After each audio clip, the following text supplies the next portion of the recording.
Hello guys, ఇప్పుడు మీరు ఈ వీడియో చూస్తున్నారు అంటే మీరు ఖచ్చితంగా ఒక క్రికెట్ ఫ్యాన్ అయి ఉంటారు. సో మీ అందరి కోసమే నేను ఈ వీడియో చేస్తున్నాను. నేను కూడా ఒక చాలా పెద్ద క్రికెట్ ఫ్యాన్ కాబట్టి ఈరోజు ఫినిష్ అయిన టెస్ట్ మ్యాచ్ చూసిన తర్వాత నాకు ఈ వీడియో చేయాలని చాలా అనిపించింది కాబట్టి ఈ వీడియో చేస్తున్నా. సరే, ఈ వీడియో మనం స్టార్ట్ చేసే కన్నా ముందు మీ ఒపీనియన్ ఒకటి నాకు తెలుసుకోవాలని ఉంది. ఇప్పుడు ప్రస్తుత సిచ్యువేషన్స్లలో మన టెస్ట్ మ్యాచెస్లలో జరుగుతున్న సిచ్యువేషన్స్ కానివ్వండి, ఏదైనా ఇండియన్ క్రికెట్లో జరుగుతున్న సిచ్యువేషన్స్లలో Agarkar as a selector, Gambhir as a coach ఉండడం మంచిదంటారా లేదంటే చేంజ్ అవ్వడం మంచిదంటారా? మీ ఒపీనియన్ నాకు కమెంట్ చేసి చెప్పండి. So let's start the video. ముందుగా మనం ఈరోజు జరిగిన మ్యాచ్ గురించి తెలుసుకుందాం. ఈరోజు జరిగిన మ్యాచ్లో వచ్చేసి మనం నిజంగా చెప్పాలంటే 124 రన్స్ కొడితే గెలుస్తాం 4th ఇన్నింగ్స్లో. బట్ ఇంకా టైం కూడా ఉండే, చాలా టైం ఉండే. బట్ మన వాళ్ళు కొట్టలేకపోయారు. 94కి ఆల్అవుట్ అయిపోయారు. కోర్స్ వాళ్ళు బౌలింగ్ కూడా చాలా బాగా చేశారు. బట్ మన దానిలో ఇన్ఎక్స్పీరియన్స్ చాలా కనపడింది. అందుకని చెప్తారు ఈ వన్డే కూడా కాదు, T20 అంటే ఎక్స్పీరియన్స్ లేకపోయినా కూడా ఆల్రౌండర్స్ ఇట్లాంటి వాళ్ళతో నడిపించవచ్చు గేమ్. కానీ test cricket is always test cricket. అది you need to have experience. కొత్త వాళ్ళు ఉండాలి, నేను కాదనను. కాకపోతే ఏంటంటే కంబైన్డ్గా ఉండాలి ఎక్స్పీరియన్స్ అండ్ అప్కమింగ్ హీరోస్. వీళ్ళందరూ కలిస్తేనే ఒక టెస్ట్ మ్యాచ్ గెలవగలుగుతాం మనం. ఎంతసేపు మనం ఆల్రౌండర్స్ని ఫోకస్ చేసుకుంటూ పోతే ఇది టెస్ట్ మ్యాచ్ అవ్వదు. ఇంకా ఆల్రౌండర్స్ ఉండాలి, నేను కాదనను. బట్ మనం చూస్ చేసుకునేది కరెక్ట్గా ఉండాలి. ఇప్పుడు గంభీర్ ఏంటంటే, ఇప్పుడు మన గౌతమ్ గంభీర్ ఎవరైతే కోచ్ ఉన్నారో తను ఏంటంటే తన స్టాండ్ అంటే తను అనుకున్నది నెరవేర్చుకోవాలా, తన పేరు రావాలా, తనే గెలవాలి, తనని గుర్తించాలి, తనను పైన పెట్టాలి జనాలు అనే ఒక ఆలోచనతో ఇప్పుడు విరాట్ కోహ్లీ, రోహిత్ శర్మ వీళ్ళుంటే వాళ్ళకి పేరు వస్తుంది, గంభీర్కి రాదు అనే ఒకే ఒక ఉద్దేశంతో చాలా ప్రెషర్ తీసుకొచ్చి వాళ్ళను టెస్ట్ నుండి అట్లా రిటైర్ చేయించారు. ఎందుకంటే వాళ్ళపైన ప్రెషర్ వచ్చింది కాబట్టి వాళ్ళు ఆటోమేటిక్గా రిటైర్ అయ్యారు. వాళ్ళంతలో వాళ్ళే రిటైర్మెంట్ ప్రకటించారు. సో ఇప్పుడు మనకు తెలుస్తుంది, ఇప్పుడు వాళ్ళు లేని లోటు అనేది, అంటే వాళ్ళిద్దరని కాదు, నేను ఎక్స్పీరియన్స్ లేని లోటు అనేది మనకి ఇప్పుడు ఇండియన్ క్రికెట్లో కనిపిస్తుంది. పర్టికులర్గా టెస్ట్ మ్యాచెస్లలో. టెస్ట్ అనేది ఒక ఫౌండేషన్. క్రికెట్ ఆడే వాళ్ళందరూ కూడా ఒక టెస్ట్ మ్యాచ్ టీంలో ఉండాలి అని కోరుకుంటారు. అంటే దానికి ఎంత ఇంపార్టెన్స్ ఉంది, మీ టెక్నిక్, మీ అసలు నిజమైన ఆట అనేది టెస్ట్లోనే తెలుస్తుంది. వన్డే కూడా ఓకే, బట్ T20స్లలో అది కాదు. It is all about power hitting. Bowling అయినా కూడా టెక్నికల్గా ఏంటంటే రన్స్ తక్కువ వేయడం కోసం వేయడము, వికెట్స్ కోసం అని కాదు. బ్యాటింగ్ కూడా ఏంటంటే ఎంతసేపు బౌండరీస్ కొట్టామా, రన్స్ ఫాస్ట్గా కొట్టామా అని చూడడం తప్పితే అక్కడ టెక్నిక్ ఎక్కువ యూజ్ అవ్వదు. బట్ టెస్ట్ క్రికెట్ అట్లా కాదు. Test cricket is all about technique. So test cricket అనేది క్రికెట్లో నిజంగా ఒక నిజమైన ఆటగాడు అంటే టెస్ట్ క్రికెట్ ఆడిన వాడే ఒక నిజమైన ఆటగాడు అన్నట్టు. అట్లాంటి టెస్ట్ క్రికెట్ని ఇండియాలో చంపేస్తున్నారు నిజం చెప్పాలంటే. గౌతమ్ గంభీర్ నాకు అనిపించేది ఏంటంటే అగర్కర్ కానీ గౌతమ్ గంభీర్ కానీ as a selector Agharkar fail అయిపోయాడు, యాజ్ ఎ కోచ్ గంభీర్ కూడా ఫెయిల్ అయిపోయాడు. Because he is not able to win test matches in India. ఇండియాలో ఆడుతున్న టెస్ట్ మ్యాచెస్ మనం ఓడిపోవడం అనేది మనకు ఇంతవరకు తెలియదు. చాలా ఇయర్స్ బ్యాక్, ఎప్పుడో జరిగిన 40 years బ్యాక్ తర్వాత మన న్యూజిలాండ్ సిరీస్ ఓడిపోయాం. That is just because of Gambhir's coaching. తను ఎట్లా అంటే గంభీర్ ఒక కోఆర్డినేషన్తో వెళ్ళాలనుకోడు. తన మాట తనదే నెగ్గాలని మొహమంతా పెంట లెక్క పెట్టుకొని ఏదో ఆరగెంట్గా, దట్ ఈస్ నాట్ రైట్. ప్లేయర్స్తో అంతా కరెక్ట్గా మింగిల్ అయ్యి మంచిగా కలిసిమెలిసి పనిచేస్తేనే ఒక టీం ఫామ్ అవుతుంది. నువ్వేదో చాలా గర్వంగా ఉండి నేను గొప్ప అన్నట్టు బిహేవ్ చేస్తే team will never believe in you, or నువ్వు చెప్పింది వినాలని అనుకోవడం కానీ అట్లా ఉండదు. ఏదో భయపడి మాత్రమే టీంలో ఉంచరా అని భయపడి మాత్రమే కాస్త వినడానికి ట్రై చేస్తారేమో కానీ they will never have a good opinion on the coach. అందుకని ఎప్పుడు కూడా కలిసిమెలిసి ఉండి మంచిగా అందరిలో మింగిల్ అయ్యే ఒక పర్సన్ కోచ్గా ఉంటే చాలా బాగుంటుంది. అని నా ఫీలింగ్. సో మీ ఫీలింగ్ ఏంటనేది మీరు ఒపీనియన్ కమెంట్లో షేర్ చేసుకోండి. And let's talk about today's match. ఈరోజు జరిగిన మ్యాచ్లో 94 రన్స్తో ఓడిపోయామని చెప్పేసి 94 రన్స్ కొట్టి 30 రన్స్ తేడాతో ఓడిపోయాము. ఈ ఓటమికి కారణాలు ఏంటి, అసలు ఈ టీం ఎలా ఉందో ఒకసారి చూద్దాం. ఈ టీంలో మీకు స్క్వాడ్ చెప్తాను ఫస్ట్.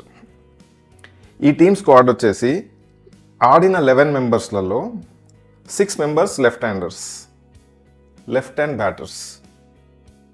మన దగ్గర రైట్ హ్యాండర్స్ లేరా, ఒక కాంబినేషన్ ఫామ్ చేయలేరా? వస్తే ఒకటే దాటిగా 4 లెఫ్ట్ హ్యాండర్స్ వస్తారు. వాళ్ళ దగ్గర హాఫ్ స్పిన్నర్ అంత మంచిగా వేసినప్పుడు మన దగ్గర ఒక proper right hander experienced right hander ఉంటే కొంచెం ఆడే ఛాన్స్ ఉంటుంది కదా. ఉన్న ధ్రువ్ జురేల్కి ఇన్ఎక్స్పీరియన్స్ వల్ల he could not stay there. So అందుకని టీమ్ కాంబినేషన్ సెట్ చేయడంలో నిజంగా కూడా సెలెక్టర్ అండ్ కోచ్ ఫెయిల్ అయిపోయారు.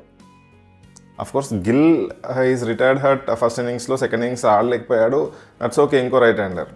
బట్ ఏంటంటే it is not only about one player కదా. ఇప్పుడు మనము ఒక పెద్ద ప్లేయర్, ఒక ఎక్స్పీరియన్స్డ్, ఒక వెల్ నోన్ ప్లేయర్ ఉన్నాడు అంటే తను ఒక్కడు రన్స్ స్కోర్ చేస్తాడు ప్రతి మ్యాచ్లో అని కాదు, తను ఉన్నాడనే ఒక ధీమా ఉంటుంది టీం అందరికీ కూడా. సో ఆ ధీమా లేకుండా అయిపోయింది టీంకి.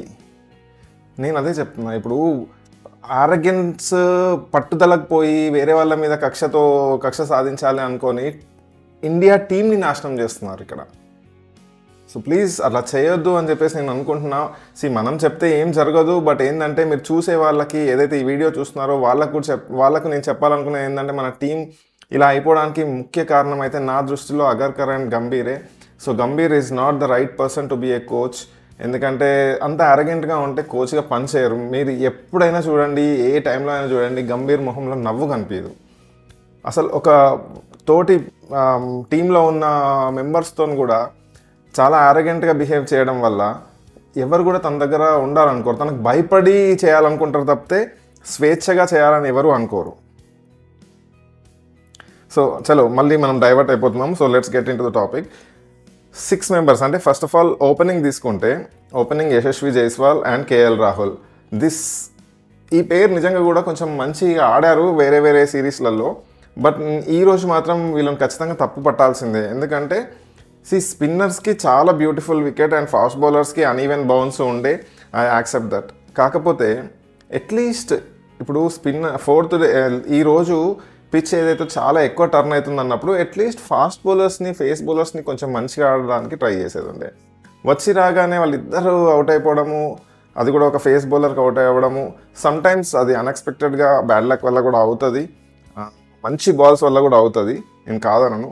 బట్ ఏంటంటే కొంచెం సేపు వాళ్ళిద్దరు ఆడుంటే కొంచెము పార్ట్నర్షిప్ బిల్డ్ అయ్యి ఉంటే బాగుండేదేమో అని అనిపించింది. తర్వాత వచ్చేసి మనకి వాషింగ్టన్ సుందర్ని పంపించారండి. Washington Sundar once in a blue moon మంచిగా ఆడతాడు, నేను కాదనను నేను. But he is not experience. మీరు అతని మీద మీరు చాలా ఎక్కువ బిలీఫ్ పెడుతున్నారు.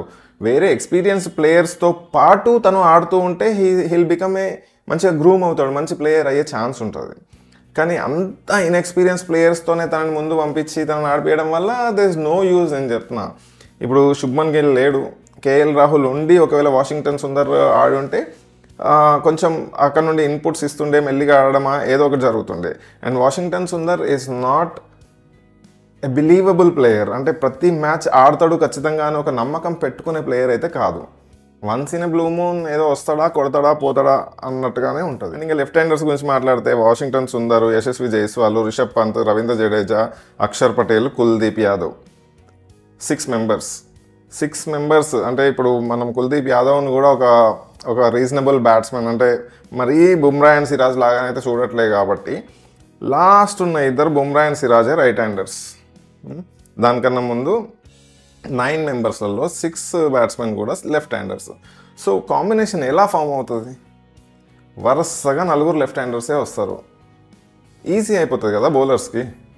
Combination left and right combination అనేది ఫామ్ చేసుకుంటూ ఉంటేనేమో కొంచెం బౌలర్స్కి కూడా యాంగిల్స్ చేంజ్ చేయడము, ఇదంతా కొంచెం ఫీల్డ్ మార్చడము, ఇదంతా కొంచెం టఫ్ ఉంటుంది కాబట్టి కొంచెం ప్లస్ అవుతుంది బ్యాటింగ్ టీంకి కూడా.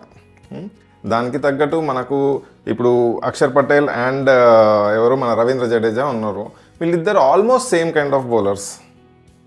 ఇతను పెట్టుకోవాల్సిన అవసరం ఏముంది? అక్షర్ పటేల్ బదులు ఒక మంచి బ్యాట్స్మెన్ని పెట్టుకోవచ్చు కదా, లైక్ శ్రేయస్ అయ్యర్ కానివ్వండి, లేకపోతే ఇంకెవరైనా I will not mention the name, but ఎవరైనా మంచి బ్యాట్స్మెన్ పెట్టుకోవచ్చు కదా. లేదు, అది లేదు. సరే ఓకే, మన ప్లేయింగ్ 11 వదిలేద్దాం.